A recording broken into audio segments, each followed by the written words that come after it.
Արա Դեղթրիկյանի ընկերներն ու գործընկերները շարունակում են նրա մասնակցությամբ նոր հրապարակումներով հանդես գալ սոցիալական հարթակներում։ Հիմա էլ համացանցում տարածվում է մի լուսանկար, որն արվել է դեռ 2011 թվականին։ Լուսանկարը այն ժամանակ հրապարակել է դերասանուհի Անի Քոչարյանը։ Նշենք, որ տարիներ առաջ իր տված հարցազրույցներում դերասանը նշել էր. «Կարծում եմ անունս վատ չի ազդել ճակատագրիս վրա, դրական է անդրադարձել իմ կյանքի վրա։ Ես գոհ եմ իմ անունից, հարմարված եմ դրա հետ, ընկերներս էլ են սիրում այն։ Չեմ սիրում թափթփվածություն են ձգտում են, որ շուրջս ամեն բան հավաք, տեղը տեղին լինի։ Օրինակ հյուրախաղերի ժամանակ էլ երբ տանից հեռու եմ լինում, կարգ ու կանոն եմ հաստատում շուրջս։ Երևի թսբեհներ եմ շատ օգտագործում, արդեն վաղուց ունեմ մեծ հավաքածու, որը իրենց նվերներով համալրել են նաև մի շարք հայտնի ճանաչված անձինք։ Օրինակ տանը հեռուստացույց դիտելիս միշտ ձեռքից թսբեհ է լինում, մի քիչ պապիկական սովորություն է։ Իմ սիրելի արտիստները շատ են։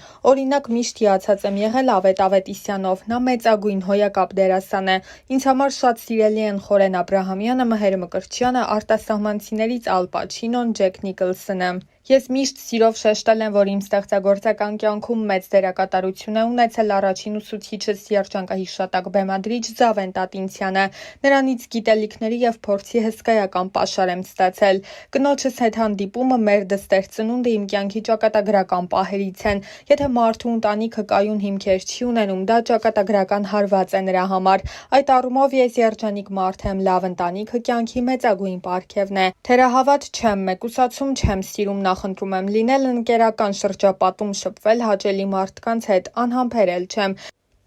Ամենամեծ միֆն այն է, որ ասում են, թե տղամարդիկ ուժեղ սեռի ներկայացուցիչներ են։ Կարծում եմ դա չափազանցված է, կանայք տղամարդկանցից շատ ավելի ուժեղ են, եթե նույնիսկ հաշվի առնենք միայն այն, որ նրանք կարող են երեխա ծնել, դիմանալ մի շարք դժվարությունների։ Կործանված է այն մարդը, ով չգիտի սիրել և չունի հումորի զգացում։ Զղջում եմ, որ փորձում եմ ոչ մի բանի համար չզղջալ։ Կարծում եմ կյանքում մեծ զգալի սխալներ թույլ չեմ տվել։ Ես իմ առաջին սիրո խոստովանությունն արել եմ ապագա կնոջս բանակից վերադառնալուց հետո ինստիտուտում։ Իդեպ նա մինչև հիմա հիշեցնում է, որ ես իրեն հեռախոսով եմ ամուսնության առաջարկ արել։ Առհասարակ ես սիրում եմ անակնկալներ մատուցել ընտանիքիս անդամներին։ Երբ նոր էի ամուսնացել, մի սեփական տամբակում գեղեցիկ վարդեր տեսա, տիրոջը շատ խնդրեցի դրանք ինձ վաճառել։ Կինս ասում է, որ այդպիսի վարդեր մինչև հիմա չի ստացել, դրանք ավելի քան 20 օր չէին թառամում։ Միշտ ցանկացել, բայց չեմ հասցրել, չկա նման բան։ Նույնիսկ մի փոքր ուշացումով միշտ էլ արել եմ ուզածս։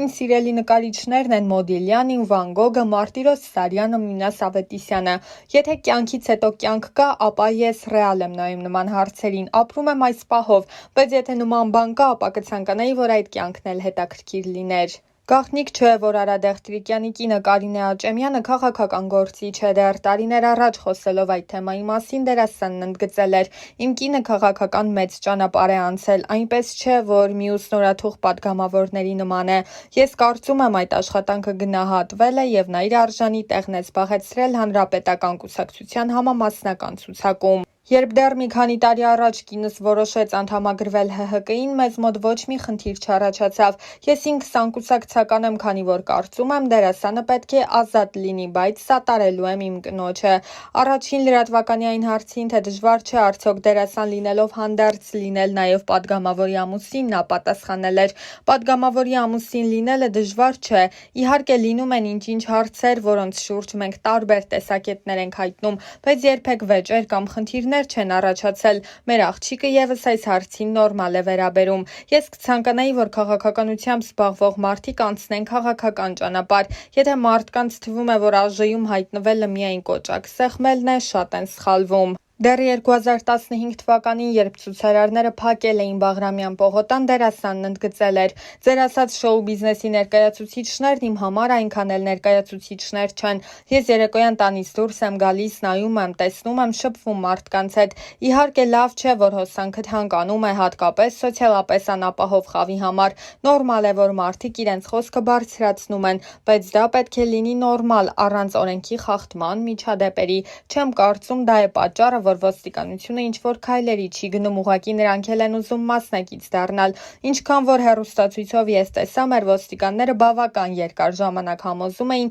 որ Բաղրամյան փողոցի այդ հատվածը բացեն եւ գնան իրենց ակցիան անեն Ազատության հրապարակում։ Նրանք չէին համաձայնվում։ Հետո նախագահականը հրավիրեց 4-5 հոգանոց պատվիրակություն, դա էլ չհամաձայնվեցին։ Հասկանում եք, այդ փողոցը երկար ժամանակ փակել, քաղաքը կտրել անցուդարձից սխալ է։ Հետո արդեն ոստիկանությունը դիմեց կտրուկ միջոցների։ Իհարկե ոչ մի բռնություն նորմալ չէ, ես նորմալ չեմ համարում։ Եթե մարդիկ են տուժում մարդկանց վրա, ուժ են գործադրում, ոնց կարելի է նորմալ համարել, չգիտեմ ինչ ասեմ։ Լավ կլիներ ընդհանուր եզրակացության գային այնպես լիներ, որ ջրցան մեքենաները գործի չդնեին։ Մեր ոստիկանությունը որոշեց այլևս ուժ չկիրառել, համբերությամբ են լցվել, տեսնեն ինչ է լինելու։ Դա նորմալ չէ, երևի սպասում են ինչ-որ ելքի։ Ես ուրիշ ոչ մի բան չեմ կարող ավելացնել։ Կարևորը, որ հավաքվածները խուժան մասան չէ, կիրթ երիտասարդներ են, թափթփուկներ չեն, մարդիկ են, ովքեր իրենց բողոքի ձայնն են բարձրացրել։ Իմ առաջին հիշողությունների հերոսները ծնողներս են,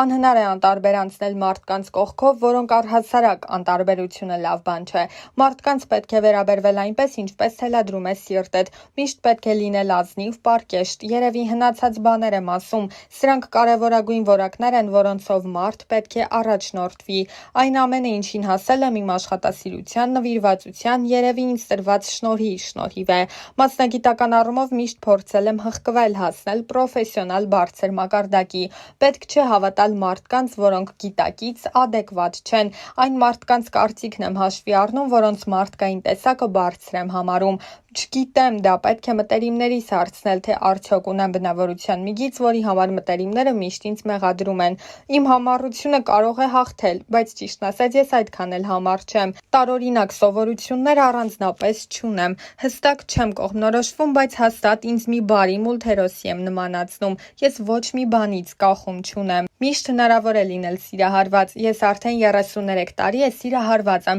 ապրում եմ իմ սիրելի կնոջ հետ։ Սերը միշտ մնում է, պարզապես տարիների ընթացքում վերածվում է խորը մի աշխարհի, որտեղ այր ու կին նայում են միևնույն ուղղությամբ, իսկ թրթիռներն իհարկե մնում են, հասնում անբացատրելի մի ստադիայի։ Աշխարհի ամենալավ տեղը իմ տունն է։ Դա այնտեղն է, որտեղ ինձ զգում եմ հանգիստ, հասկացված եւ կարոտում եմ, ուր էլ որ լինեմ։ Իսկ ընդհանրապես աշխարհում շատ գեղեցիկ վայրեր կան, որտեղ կուզեի էլի ու էլի լինել։ Շատ եմ սիրում հատկապես ծովափնյա գեղեցիկ քաղաքներ։ Ինձ միշտ ոգեշնչել են այն մարդկանց պատմությունները, ովքեր խելացի են, խորաթափանց, որոնց կյանքը անցել է շատ հետաքրքիր։ Ինձ վախեցնում են տգետ մարդիկ, տգիտությունը մարդկային արատներից ամենասարսափելին է։ Կյանքն անտանելի կլիներ առանց սիրո, ընտանիքի։ Իմ կյանքի ամեն ժամանակահատված իր դժվարություններն ունի, համենայն դեպս այդ փուլերը կարծես թե հաղթահարել եմ եւ դրանցից դուրս եմ եկել պատվով։ Միշտ նախընտրում եմ շփվել հասկացող մարդկանց հետ, այն մարդկանց հետ, ովքեր աշխարհայացքով նման են ինձ։